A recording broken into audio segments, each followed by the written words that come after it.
A short manuduction to the celestial ruby by Eirenæus Philalethes. Of the philosophical stone, and the secret thereof.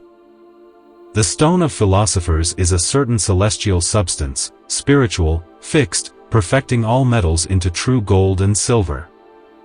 Exposed to all trials, and that according to the imitation of nature and its operations, as near as it can be done. About this substance the art of chemistry is conversant, which handleth and teacheth the means and way of doing it, but not by diverse things, but by one thing alone it is done. To which nothing is to be added, nothing taken away, but only the superfluities removed. But that which appertains to the authority of this art, experience in this thing would be of much value to convince men. For if it could be proved, that true gold was made thereby, then indeed it would not be doubted both concerning the truth and benefit thereof. But it is plain that imperfect metals are transmutable after this manner, because all in general have been destinated to perfection, but some have remained imperfect for want of digestion. Therefore if they can be duly cocted would also be perfect, and seeing nothing hinders in the marvel, but this may be done, because out of one fountain all metals have proceeded, to wit, crude mercury, cold and moist, in which there hath been no difference between Sol and Saturn, but only what nature works afterwards in this matter, to wit, decocting it more or less. This alone hath made the diversity. Therefore all other metals may be perfected into Sol, to wit, by the help of our divine and most perfect magistery, which being projected upon imperfect metals, is able so far to perfect them. By decocting, as it is of a more than due perfection required in gold. Here therefore we may observe of how great virtue and spiritual a nature this our divine stone is, which can perfect that in 1 hour above the earth, by a bare projection. Which nature could not have perfected by subterranean operations. Therefore it is manifest here, what nature helped by art can do. For that our stone as it was perfected by nature without the help of art, was only of unary virtue, but the virtue which is acquired by art, nature cooperating and assisting is denary. In every regimen, that is, after a manner infinite, for it cannot be computed, for that first by dissolving it, and again coagulating and decocting it.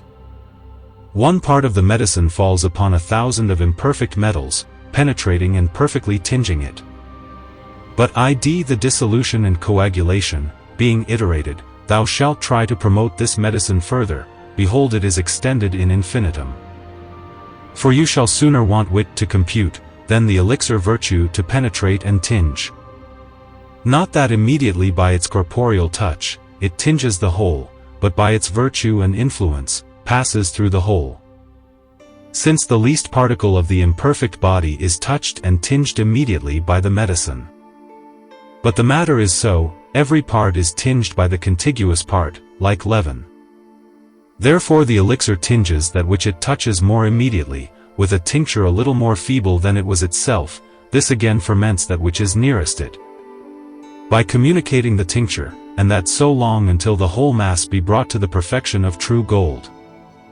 But this is done in a short space of time, because of the spirituality of our agent, which being a true metallic fire, like that elementary one, does imperceptibly warm and penetrate the hardest bodies, even those parts which were not touched by the coals. And so this doth penetrate with its virtue metals, being resolved by that fire and fused, in a moment. So it hath oftentimes been observed, that dough is fermented by the ferment, even that outward part, which the corporeal part of the ferment never touched, just so it is done in this work. Observe therefore how natural this progress is in this work. For we do not profess to create gold and silver by our art, but out of those things we say only in which these are by nature, to wit, out of metals. Which are of the same matter with gold and silver, but of an unequal digestion, and therefore remain imperfect, which by the projection of our arcanum upon them, we digest and perfect after this manner, since nothing else is required to perfect them, besides this simple decoction of their crudity, which our medicine can abundantly perform. Ho therefore you sons of learning! Attend to me! Because I will make known to you the whole secret of our stone, which is not a stone, and it is in every man, and may be found in its own place at all times. If you have this, you have the most precious thing in the whole world. But it is divine, and therefore not to be communicated to all. But to you sons of learning, I will manifest the whole thing, neither will I conceal anything necessary to this magistery. But be present with attentive minds and perceive my words, and lay them up in your secret breasts. You have heard before the possibility of transmutation, to wit, that a thing destined to perfection, but being left imperfect, through defect of decoction, may by the application of an agent of the same essence and nature with the perfect, but of greater digestion, be perfected and matured. Inasmuch as the agent is of a more exuberant maturity, and more than perfect virtue. But our stone is such to all other imperfect metals, whence we conclude without controversy, that these are transmutable, thereby into gold and silver. Consider therefore, you lovers of wisdom, what and of what kind, that ought to be, which can perform this, which by the philosophers is called a stone, but it is in every man, and in every thing, and at every time of the year to be found in its place. Observe my words. Note the mystery. Because it will most certainly consist of the elements, than which nothing is more universal, and those not simply, but compounded and anatized, that is, every element being to be known by its quality. Therefore in everything is our stone, or everything, or rather out of everything, that is, element, for any one of them, being destroyed, the aureity perisheth. Be not therefore solicitous concerning anything combustible by the fire, for certainly that which is made out of everything, that is, contains the virtue or qualities of every element anatized. Resisteth the violence of the fire without danger. Hearken therefore, you sons of learning. Behold, I make known to you the greatest mystery. And God help you to conceal this arcanum from all unworthy persons. Our stone does not draw its original elsewhere than from metals, and those most perfect, but ye shall suffer common operators in this art, to seek it all things extraneous. But as many of you are lovers of truth, don't attempt to find it out elsewhere than in metals, for this is our one, nay only true principle. But what that is, it will be your part to observe. Neither to induce any heterogeneous thing into this work, but to leave that to others, which seek our stone in such things, but they shall always labor, as long as they shall be ignorant what our only true principle is. But I do make known this to you. Remember therefore, that a lion is generated of a lion, a man of a man, but to expect the generation of these from other things, it would be absurd and ridiculous. Combustibles are produced even as combustibles, incorruptibles as incorruptibles. Do you expect to gather grapes from thistles, or roses from thorns? It would be so absurd, if any should do about to make our stone out of animals, herbs, or such like things, as though the principle of gold making were elsewhere to be sought than in gold. Therefore our stone is not to be sought in such things, which ought to have the natural proprieties of true gold, which are not in such like things, neither to be found in them. Except we be able to create sperms, which is in the power of no man, but is proper to God alone, and if any one should premise himself to enact this, he would be false and a liar.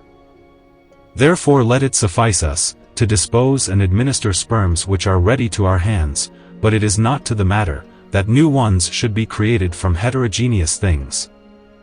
Which is both impossible to be done, and if it should be done, these artificial sperms would be of no more virtue than those natural ones, which nature has fitted to our work. Therefore we must in no wise believe him that professes to produce the seed of metals, out of vegetables, etc. For although he take to himself the title of a wonderful philosopher and a skillful artist, with the ignorant sort, yet whilst he knows not to use created things, it is much less probable that he can create sperms. Whosoever therefore will be a son of art, let him learn and acknowledge that our stone, the transmuter of metals into a perfect species, is nearly included and contained in the most perfect metals. Out of these therefore let him be admonished to learn its production and not elsewhere. Now therefore, if I be not deceived, you have heard plainly enough, whence the matter of this secret stone is to be sought. And if you have well observed, it will not happen that you should err in this thing. Now let us say something of its name, for it is explained how it is in every man and place. Now I will teach how, and why it is called a stone and not a stone. Lastly I will adumbrate how it is to be found. For the philosophers say that it is a stone, and not a stone, which some understand ill. But the vulgar for the most part, but it is interpreted according to the letter, to be something, but what they are ignorant, to be like a stone, tinging everything, even by the very touch, into pure gold, whether it shall be wood or stone, which they repute for false. Therefore they judge it impossible to every art, except diabolical. Therefore the name of a chymist being heard, they presently abhor and detest him, nor look upon him any other than a foolish waster of his estate, being incited to this by the false and confused understanding of our most secret stone.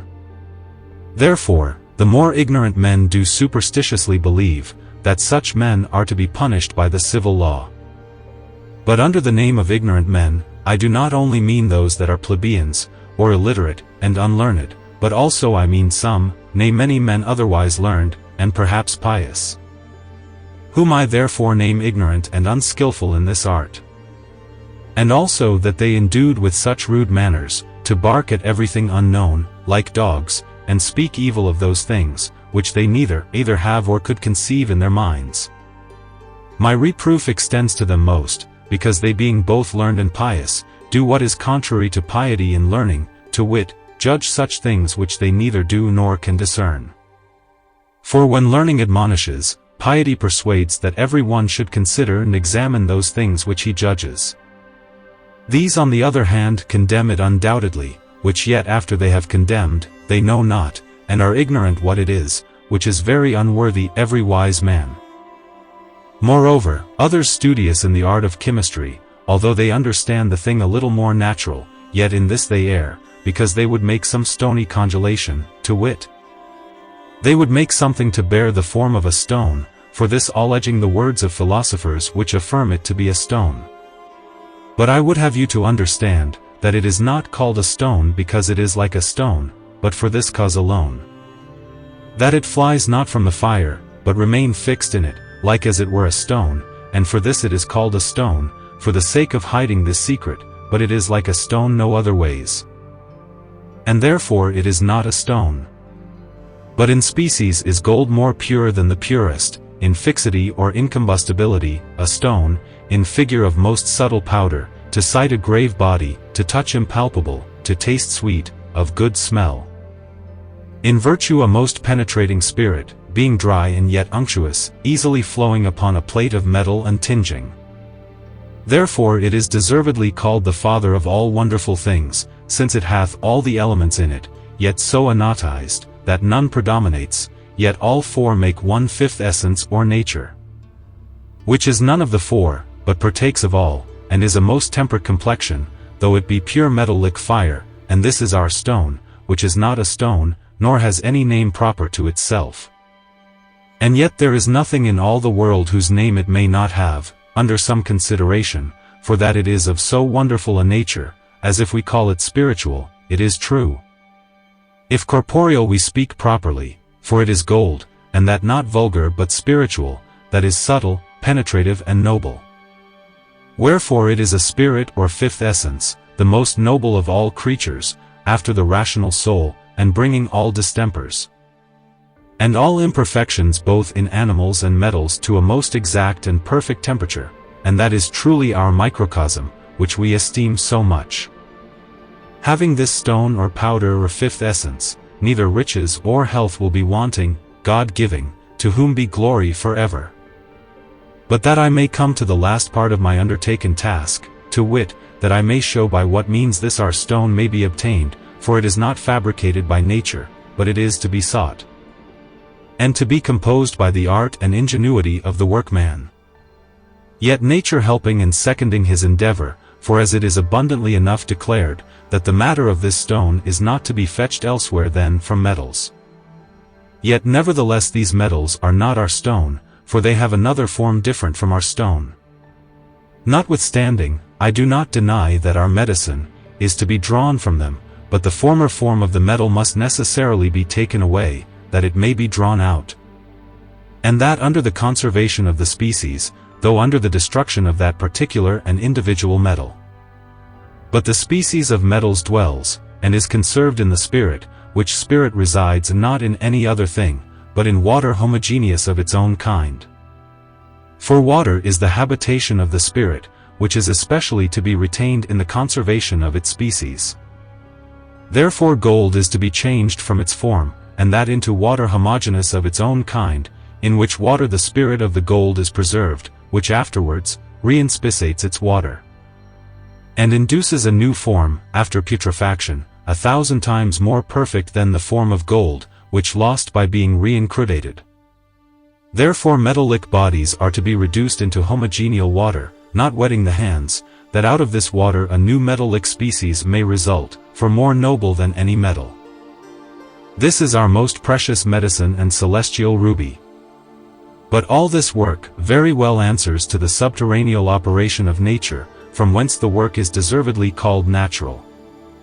For nature doth produce metals, according to their species, out of mercury alone, cold and moist, by a daily digestion and coction in the veins of the earth. But art to shorten the work, hath found out a far more subtle operation, yet like to this. For it conjoins with crude mercury, cold and moist, ripe gold, and both of these by commixtion, and secret conjunction, makes one mercury, which they name aqua vitae. Which mercury at last they decoct into gold, not vulgar, but far more noble, which falls upon all imperfect metals, and tinges them into tried gold, exposed to all trials. You understand, therefore, as I believe, that though our stone be of gold alone, yet it is not vulgar gold. That therefore our gold may be fetched from vulgar gold, it is to be dissolved into water, not elementary, but not wetting the hands, that it mineral. Which water is mercury, which from a red servant, hath means in itself, to perfect the whole work, without any imposition of hands, and this at last is that only, true and natural principle, to which nothing is to be added, nothing taken away, unless some superfluities, which without any humane help, itself will perfect, by its own virtue and natural instinct. Therefore thou having this mercury mind nothing else. With good reason therefore, the philosopher said, imply thy whole study in decocting mercury, but I say to thee, let thy whole study be employed in getting this mercury. That is in dealbating our red Latine, which being done, thou hast done thy part, what remains is the work of women and the play of boys. For nature will be present to dispatch the rest, but in the meanwhile, a desired rest is given to thee, which indeed, as the philosopher said, is more desirable than any labor. For know, that our albification is no light work, being radical, for this will be the indicium of an altered and reduced body. Neither will gold so albificated, ever return to its pristine form, for from a body is made a spirit, and from fixed, volatile, by this operation. Therefore be wholly intent on dealbating Latine, for it is easier to make gold, than so to destroy it, for he that dissolves so, congeals it rather, for the solution of the body and the coagulation of the spirit, are coincident in it. But consider you sons of wisdom, and note these mysteries, that which dissolves is a spirit, but that which coagulates is a body. Therefore if you would dissolve your body, first of all, you have need of a spiritual substance, because a body cannot dissolutively enter a body, but a spirit entreth it, attenuating and rarefying. And because you require water, therefore you have need of water to manifest this. For every agent exercising any act upon anything, assimilates that on which it acts to itself, and every natural effect is conformed to the nature of the efficient. Therefore to draw water out of the earth you have need of water. I don't mean by water, aqua fortis, aqua regis, and other corrosives, which common alchemistes artificially compound to themselves, and put them to dissolve these metallic species which yet they don't dissolve, but corrode, foul and corrupt. For who would believe that those waters can destroy the old form of the metal, under conservation of a metallic species, which yet themselves are aliens from a metallic nature? For they are not sufficient enough to destroy thoroughly the species. Else they would convert them into their own nature. But as far as they can, they do transform them into some sordid thing, for the more bodies are corroded, the more they are estranged from a metallic nature. But our water is water of mercury, and dissolves bodies into mercury, and inseparably is joined with them, being dissolved, cohabitates and is concocted. That from them may be made that one all-spiritual thing which is sought. For everything that anything naturally dissolves, remains with the thing dissolved, materially and formally, and does coalesce. And is inspissated by it, and nourishes it, as a body may see in a grain of wheat, which being dissolved by a terrene humid vapor. This vapor remains with this grain after dissolution for its radical humidity, and coalesces with it into a plant. Another thing also will be to be observed in every natural dissolution, is the enlivening of a dead thing. Can be done by nothing else than that living thing which was of the essence of the dead thing before it was dead, as in a grain the life is dead as which we would have vivified. This can be done therefore by nothing else but the vapor of the earth, the humidity and calidity of the air, for that the grain itself was extracted out of the earth. And formerly was nothing else but such like vapor which afterwards became dead by decoction, therefore, by this alone naturally to be vivified, under the conservation of its species. Therefore I write this, because so many and so learned men are so much deceived with that vulgar mercury, for although it is a mineral water, yet not of a like nature or essence with gold. For who will not confess, that if a grain of wheat be cast into a pool of water, it will not germinate nor increase? Whence is this, I pray? Except that the aqueous humor was not essential to it, neither of a like nature with the wheat. Wherefore it doth not naturally dissolve it, but destroys it, not otherways gold if it be mixed to be decocted with common thing. For the more bodies are corroded, the more they are estranged from a metallic nature. But our water is water of mercury, and dissolves bodies into mercury, and inseparably is joined with them, being dissolved, cohabitates and is concocted. That from them may be made that one all-spiritual thing which is sought. For everything that anything naturally dissolves, remains with the thing dissolved, materially and formally, and does coalesce. And is inspissated by it, and nourishes it, as a body may see in a grain of wheat, which being dissolved by a terrene humid vapor. This vapor remains with this grain after dissolution for its radical humidity, and coalesces with it into a plant. Another thing also will be to be observed in every natural dissolution, which since such like dissolution, is the enlivening of a dead thing. Can be done by nothing else than that living thing which was of the essence of the dead thing before it was dead, as in a grain of life is dead as which we would have vivified. This can be done therefore by nothing else but the vapor of the earth, the humidity and calidity of the air, for that the grain itself was extracted out of the earth. And formerly was nothing else but such like vapor which afterwards became dead by decoction, therefore, by this alone naturally to be vivified, under the conservation of its species. Therefore I write this, because so many and so learned men are so much deceived with that vulgar mercury, for although it is a mineral water, yet not of a like nature or essence with gold. For who will not confess, that if a grain of wheat be cast into a pool of water, it will not germinate nor increase? Whence is this, I pray? Except that the aqueous humor was not essential to it, neither of a like nature with the wheat. Wherefore it doth not naturally dissolve it, but destroys it. Not otherways gold if it be mixed to be decocted with common quicksilver, or any other mercury, except alone of its own humidity, it doth not receive a dissolution in them, to wit.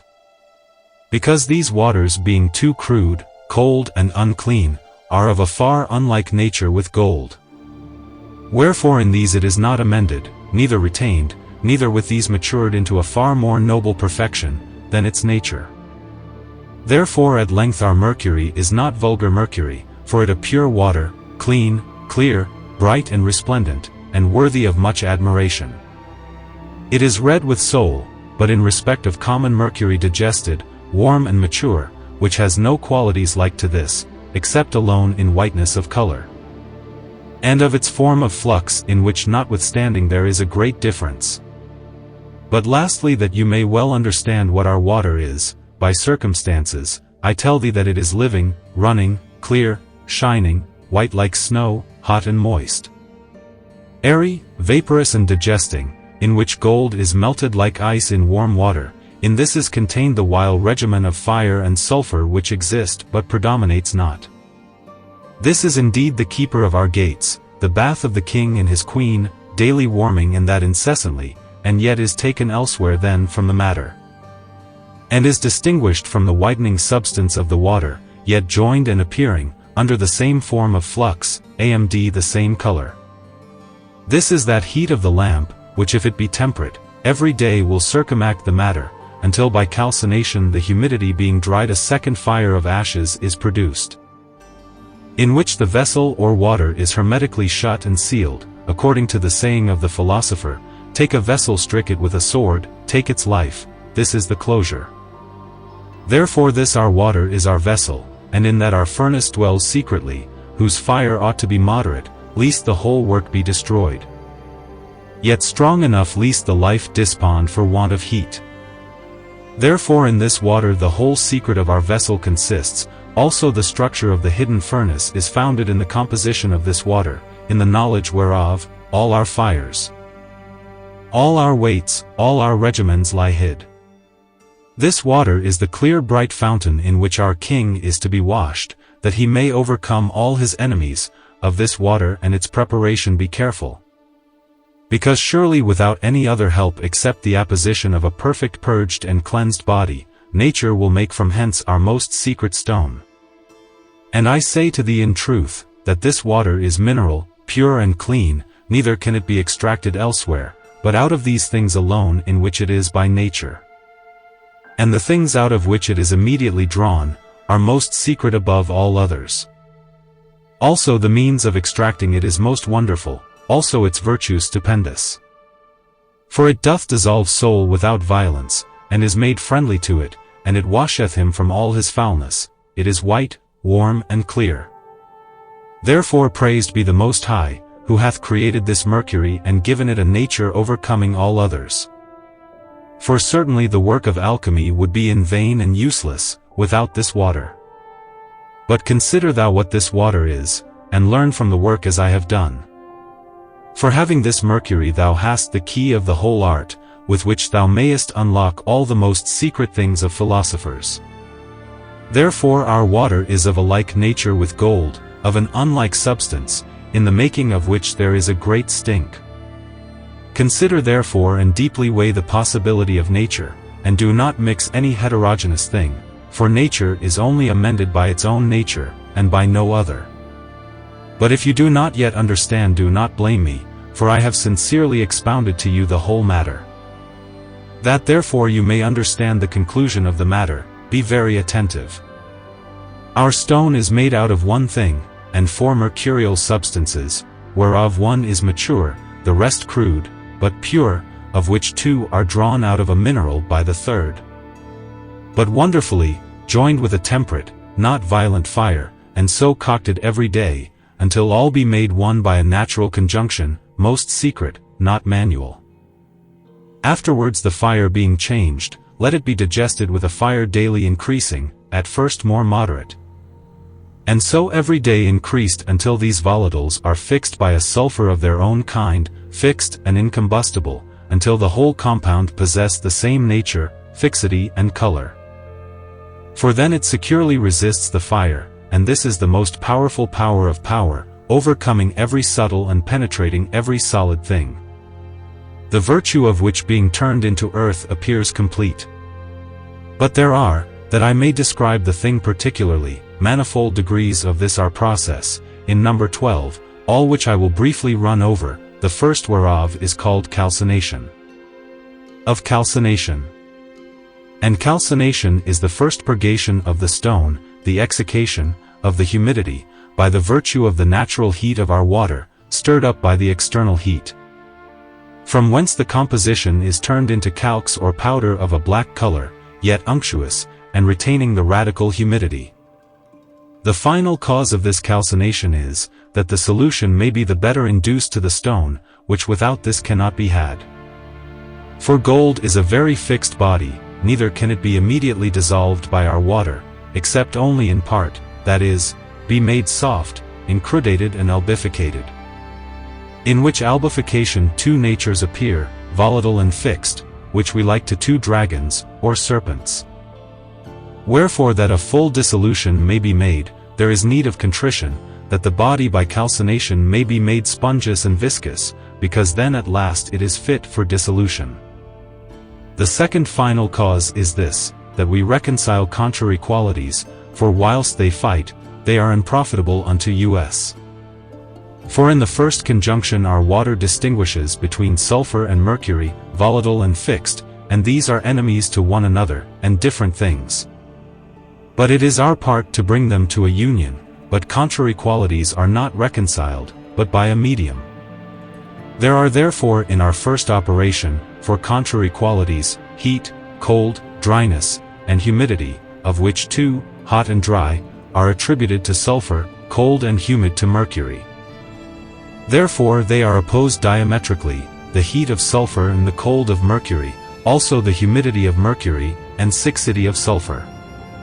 To reduce these contraries to friendship cannot be done without a medium, but the medium must be partaker of both, also suited to both. Would we therefore reconcile cold and heat, the medium will be by siccity, which may be joined to both heat and cold. By turning therefore the composition into earth, heat and cold agree in this third thing, that they may dwell together, to wit the degree being abated. But afterwards being dissolved into water, also two other enemies are reconciled, siccity and humidity, by the frigidity of water, so that now one is made of two by the conjunction, made after a natural separation. But the efficient of this calcination is, the operation of heat upon moisture, turning everything that resists it into most subtle powder. But the moving instrument is the fire contrary to nature, which is hid in our dissolving water, stirring up heat in the body, and digesting the humidity into a viscous and unctuous powder. But that this operation is prior to dissolution take these reasons. It is prior, because a certain solution is made by our divine water, therefore the congelation of our spirit will be expected in the next place. Because spirits are always congealed after the dissolution of the body, for they have the same operation, such therefore as the solution is, such the congelation is to be expected after it. Then the order of nature requires this, for a woman exerciseth her dominion first, then it is necessary to be overcome by her husband, but the woman retains her whole domination in the water. This therefore will be the first work. This therefore will be the first work, of the man exerting his power to overcome that, in which the woman possesseth both her qualities, which being done, he will easily subject to himself that, in which she hath only one quality. Lastly, heat is not consequentially joined necessarily to any quality, but siccity will always be the end of heat. From whence it appears, that the man ought first to exert his power, therefore calcination is rightly called the beginning of the work. Therefore calcination is the head of the work, for without this, will neither be commixtion or union, this therefore is to be done in the first days of thy stone, for in the first dealbation. The body is reduced into its first principles, sulfur and mercury, of which the first is fixed, the other volatile, therefore are compared to two serpents, or dragons, the one winged, shewing its volatile nature, the other without wings, denoting fixity, both these coming from one fountain, tends to one thing, therefore is likened to a serpent taking his tail in his mouth. To shew that sulfur is nothing without the substance of mercury, nor mercury without the substance of sulfur, but that this mercurial sulfur, and sulphureous mercury, perfect the whole art. Therefore it is deservedly called one composition, that although it appears twofold in the beginning of the work, whence it is called rebes, yet by conjunction they may be made one and the same. And this is called one elixir, which never would be possible unless they were quite of the same nature. Therefore the nature of sulfur and mercury are always congealed after the dissolution of the body. For they have the same operation, such therefore as the solution, such the congelation is to be expected after it. Then the order of nature requires this, for a woman exerciseth her dominion first, then it is necessary to be overcome by her husband, but the woman retains her whole domination in the water. This therefore will be the first work, of the man exerting his power to overcome that, in which the woman possesseth both her qualities, which being done, he will easily subject to himself that, in which she hath only one quality. Lastly, heat is not consequentially joined necessarily to any quality, but sixity will always be the end of heat. From whence it appears, that the man ought first to exert his power, therefore calcination is rightly called the beginning of the work.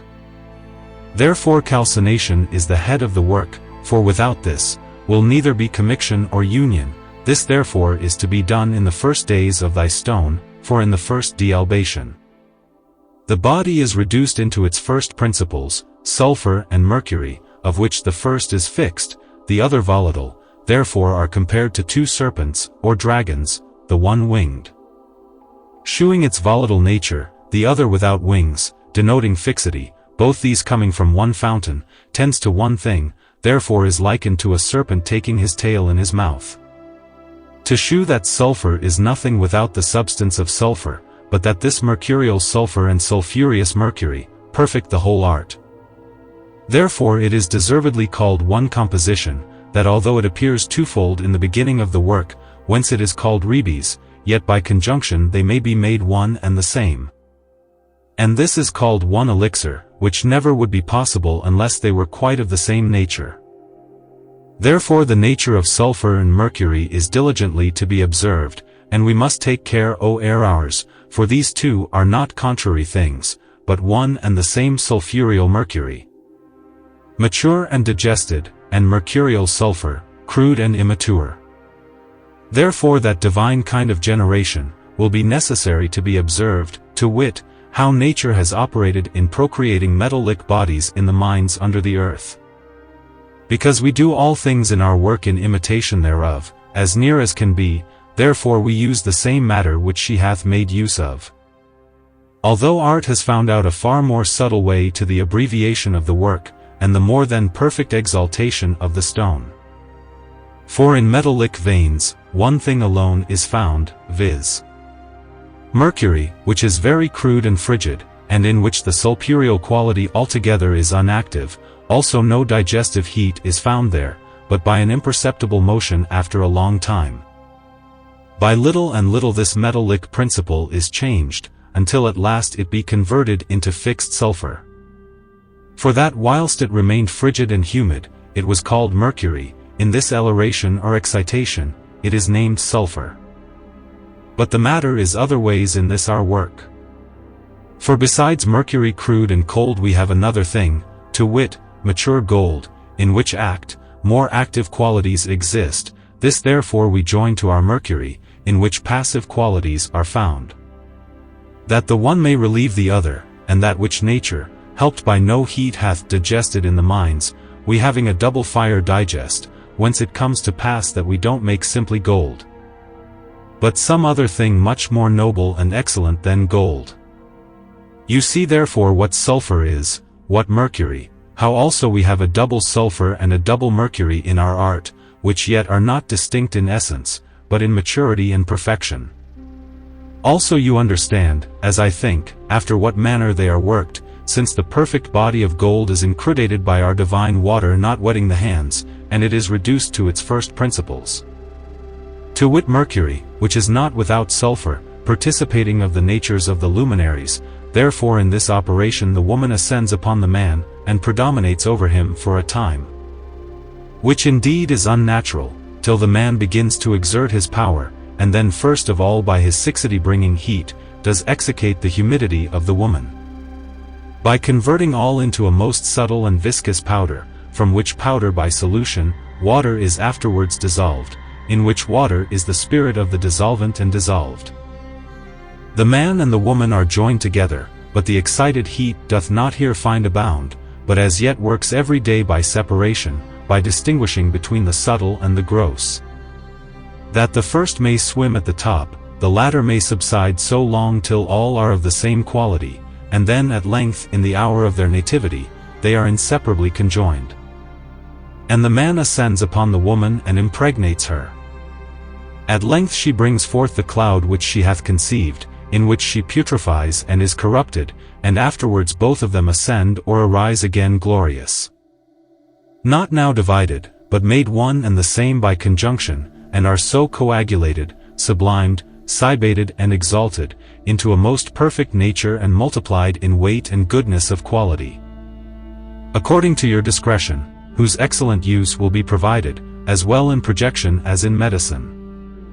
Therefore these black and stinking ashes are not to be despised, since in them the diadem of our King is contained, and I tell you in all truth, that whiteness will never be had unless you make it black, for unless the body putrefies it will remain without fruit, but if it be corrupted then indeed thou shalt see them arising from thence. Where it seemed they had lost their bodies which they had, and they will appear that which they never were before. Honor you therefore the sepulchre of our King, for unless you do this, you shall never admire him coming from the east. Therefore you must take care that you don't err in this first entrance, for the work is spoiled unless you be wary here. The common errors in this operation are many and various. Firstly, of them who know not what is to be calcined, but seek the principle of gold-making in extraneous things. Some bring in for their material principle those things which are not of the same imposition with metals, such are borax, alums, atrament, vitriol, arsenic, seeds of plants, wine, vinegar, urine, hair, blood, gums, and the rosins of the earth. Some do endeavor to generate salts of every kind out of the flame. I pass by these, understanding nothing at all in this art. Others, although they work in metals, yet desire to perfect calcination either with corrosive waters, spirit of salt, sulfur, or fire, and so indeed corrode the bodies, not calcine them. For this calcination is not made by a native calidity of the body, helped by a friendly heat, but by a corrosive force of waters, without any propensity of the metal to it. Therefore metals are fouled and dissipated, and so estranged from a metallic nature, but not naturally calcined. Therefore every calcination, which is made elsewhere than in the perfect body of gold, is vain and unuseful to our work. Also every calcination of soul, in which a dissolution, without laying on of hands, does not follow, is false and vain. Therefore this our calcination is necessarily to be made by mercury, which being joined to gold softens it and takes away the solidity and incrudates it. And by its internal heat, joined with the outward heat of Vulcan, stirs up that native heat of the gold, which being stirred up, acts upon the humidity and exsicates it into a subtle powder viscous and black. And this is the true key of the work, to incrudate the mature, by the conjunction of an immature, being incrudated, to calcine it, being calcined to dissolve it, philosophically not vulgarly.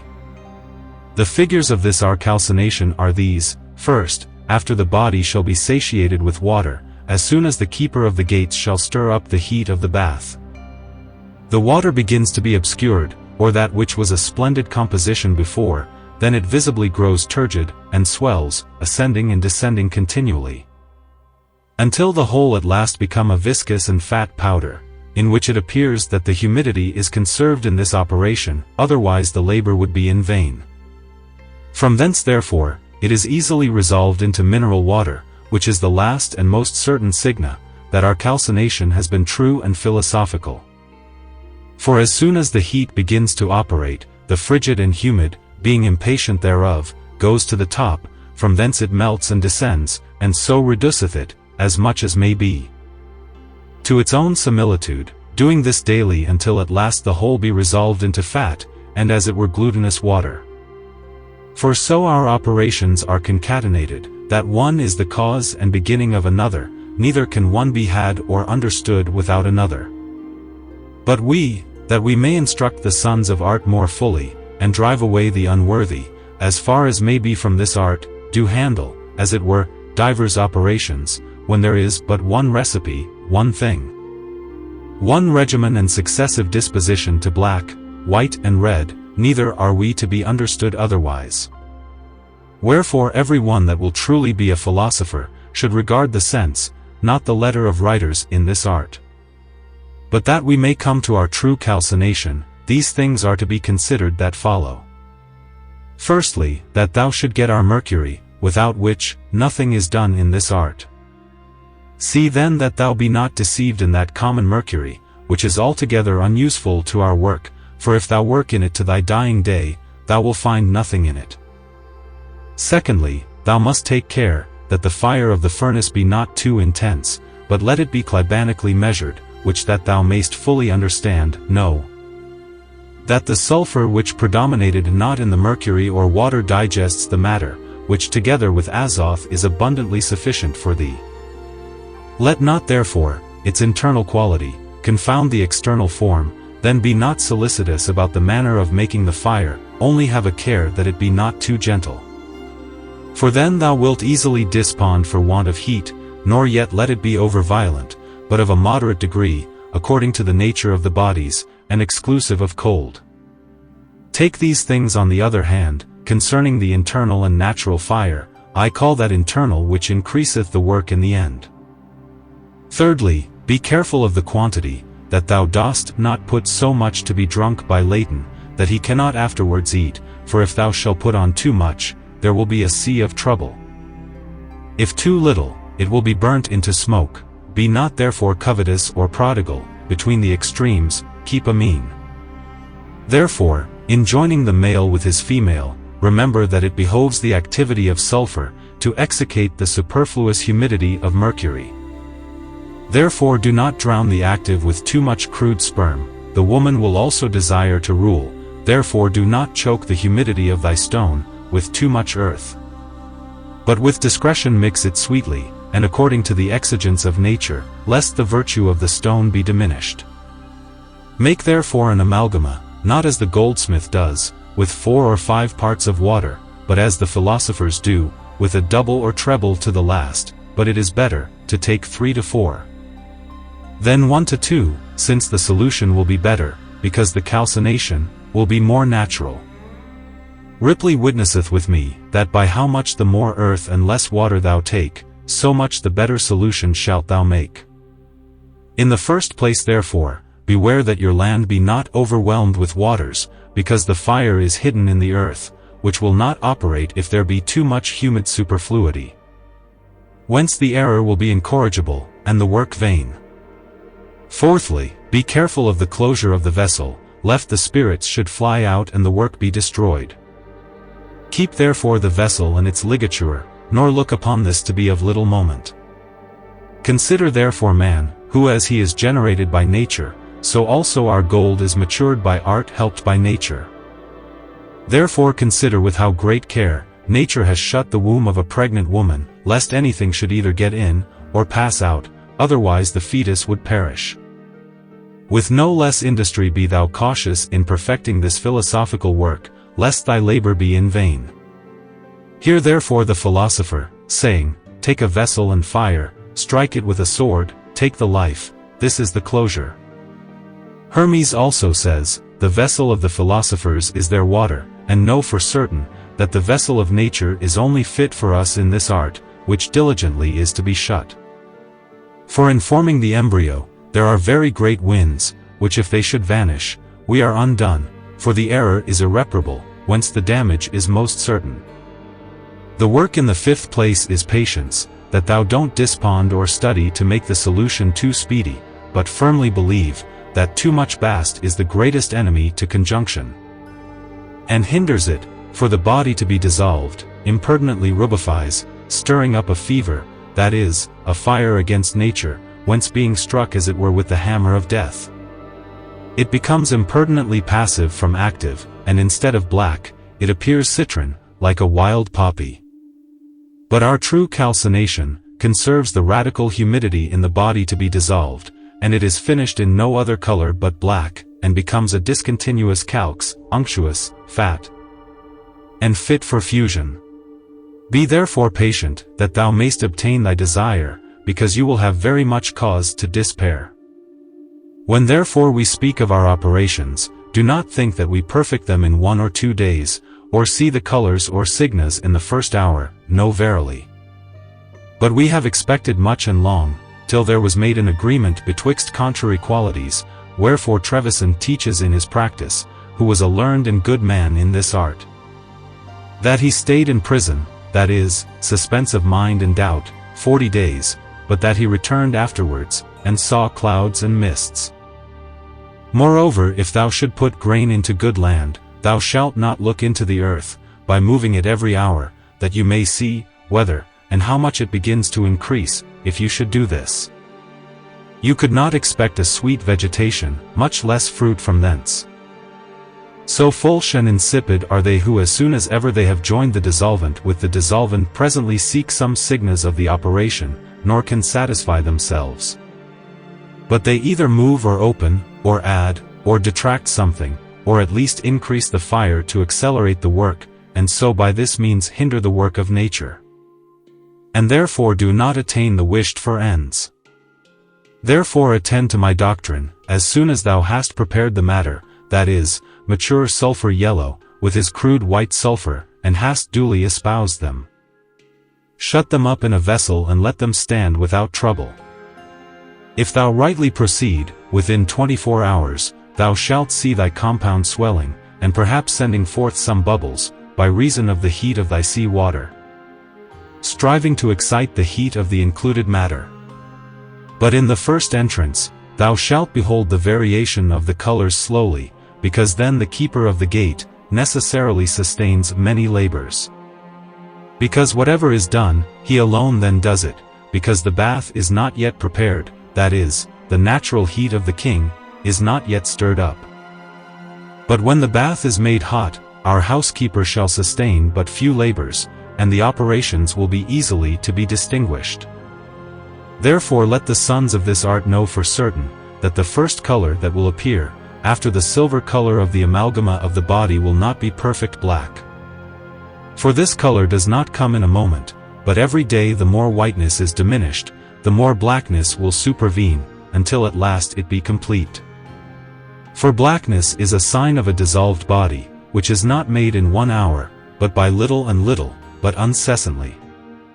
For the tincture proceeding from the rains of Sol and Luna, shews itself black to the eyes, but is extracted insensibly, and imperceptibly. Therefore, the coming of blackness and the departure of the tincture, out of the bowels of the dissolvent body, is the same measure and term of time. Because as soon as the tincture is wholly gone out, so soon the blackness will be perfect and absolute. Concerning this, hear what Ludus Purorum says, first, by how much the more thou decocts, so much the more thou subtilizeth the gross, and blackens the compound. And Bernard Trevisan saith, the earth of the rest beginning to predominate, the blackness of the element appears, but does not obtain his dominion but by little and little. To finish in a word, there are only 4 principal colors, the first whereof is blackness, and that most slow in coming, and longest in duration, which if it were made perfect by a momentary ingress, the work would be most expeditious, for it should not perish more slowly than it came, and remain in the top of blackness for an hour. For there is no interstitium in these operations, but it increaseth to the height of 1 degree, at which it no sooner arrives, but decreases again, therefore it ascends slowly to blackness, and descends slowly from it, but there is not a moment in which it doth not ascend or descend, for nothing resteth but in its end, but blackness is not the end of our stone, ergo, etc. How then shall blackness appear? To wit, even as night comes, for first the twilight, at last dark night, and that by insensible degrees, every moment there being less light in the air than another, until at last there be no light at all, then it is deep night, but all this is wont to be within an hour, yet the motion is insensible. But our work, because it requires a longer time, the motion must needs be more imperceptible. Thou therefore that seekest this, consider the example produced, and thou shalt have thy answer. Objection: but after the first excitation of the matter, the tincture goes out every hour and moment, but the color of the tincture going out is blackest blackness. Therefore, after the first stirring up of the matter, blackest blackness will appear in an hour. We answer, the blackest blackness is of the tincture gone out, but not of the going out, or if so, yet it goes out insensibly, but insensible blackness, although most black. When it goes into much white, will not manifest the blackest blackness in the whole compound, but a whitish color, but if to be the subject of whiteness, be not subtle and well depurated. Even as this white is now, then its tincture in its first egress, is not completely black, but it obtains this by a putrefaction, which is not a bare egress of the tincture, but a repugnance and resistance from it, which ariseth between the outgoing tincture, and the extracting water, that is, between the sulfur and mercury. Concerning this thing hear the saying of Morienus, our operation is nothing else, but an extracting of water out of its earth, nor that only, but a returning of the water upon the earth, unless the earth putrefy. Therefore the tincture is not altogether black of itself, but most white, because by how much the more the tincture goes out, which is the soul, by so much the more the earth, which is the body, is dispirited, and so it putrefies and blackens. How long time then, must we expect, before it be perfectly black? In this thing attend to what Flamel says, the color which thou ought first to see is blackness, and that not every, but most black, and that within the space of 40 days. Also Ripley says, suffer the commixed, and coequated natures, to lie together 6 weeks, which time expect with a slow fire. When the colors die they will show it, for at that time they will boil like liquid pitch and will putrefy. And Bernard in his parable says, the king putting off his splendid robes, gives the silken ones to Saturn, being clothed in black, which he retains 40 days. All this understand of blackness in its height, which is plain from the above repeated words of Flamel, but a more remiss blackness, will appear sooner. So the Scala Philosophorum says, within 16 days in the degree of putrefaction, an easy fire being kept, the matter will be continually covered with blackness. And this either later or sooner, according to the ingenuity of the operator, in adapting the matters. But whether will intermedial colors appear, in a progress from white to black, as in the progress from black to white? It seems so, because there is no transition from one extreme to another, unless by mediums. And we answer that they so appear, although indeed confusedly, and some in some works will appear in a progress to the height of blackness, which perhaps they are only accidental colors, but not altogether the same, betwixt the first whiteness and blackness, which are between this, and ultimate whiteness, because there is not the same reason of matter. In the former the thick terrestrial matter was to be burned and purified, but in this work the matter is more spiritual and pure. Therefore in a pure or depurated subject, in a progress from the extremity of whiteness, the intermedial colors will be much more clear and admirable than those which appeared in an earthly subject. But in both progresses they will appear, in the former transition, between the extremes, obscurer, fewer and fouler. In the latter, more shining and splendid, witness the philosopher, after the height of blackness, before whiteness, in the hour of conjunction great miracles will appear. For whatever colors could be thought on in the whole world then will be conspicuous. And Ripley says, in our work colors will appear, than which never more fair appeared. Also before perfect blackness the intermedial colors will show themselves, witness the philosopher, who painting the colors will show themselves, witness the philosophers. Who painting the colors of the dragons, saith, they are black, yellow and azure, and these intermedial colors, says he, denote that thy confections are not yet perfectly putrefied. In a word, the various colors in dyeing, will appear more obscure, but thin and dew, and this before black night obnubilate the whole horizon. Put in rising again, very many and very splendid ones will arise, because the body now begins to be glorified, and the light to predominate over the darkness, and this in a depurated and spiritual subject. But in what order will these aforesaid colors appear? This truly cannot be determined, because they are varied many ways, but the better the juice of the water of life shall be, the better the signs shall appear. The order of the four principal colors is described by all, but no one can determine the order of the accidental ones, let it suffice thee if within 40 days, thou hast a complete blackness. Don't mind other things much, but it is good to attend, for blackness is first especially desirable, and though others appear, unless thou sayest this without doubt thou hast erred. But as I said, other colors are not to be despised, except the venereal, or imperfect red, which if it appear before blackness, is to be suspected, especially when the sixity of the compound and discontinuity of the parts accompany it. I say this precipitation is a fatal index to the operator of his lost time. This same thing the philosopher witnesses, saying, a vehement fire hinders conjunction, and tinges white, with the color of the wild poppy. And Flamel in his hieroglyphical figures, says, unless thou behold, the blackest black of black whatever color thou sayest, thou art in the way of error. But especially a reddish color is to be suspected, for if thou sayest that, thou hast burned, or art burning the lively virtue of the stone. But I must stay no longer in these things, since one water does all this, so that the internal compound continually be ruled with external heat. Neither is there anything in the whole work more wonderful than this our water, which I have fully described above, to which place I send thee back. Concerning solution. And the dissolution of our stone is the reduction of it into its first matter, the manifestation of the humid, and the extraction of natures from their profundity, which is finished by bringing them into a mineral water. This operation is of no light work or moment, for how hard it is, those that have toiled in it can attest. Finish.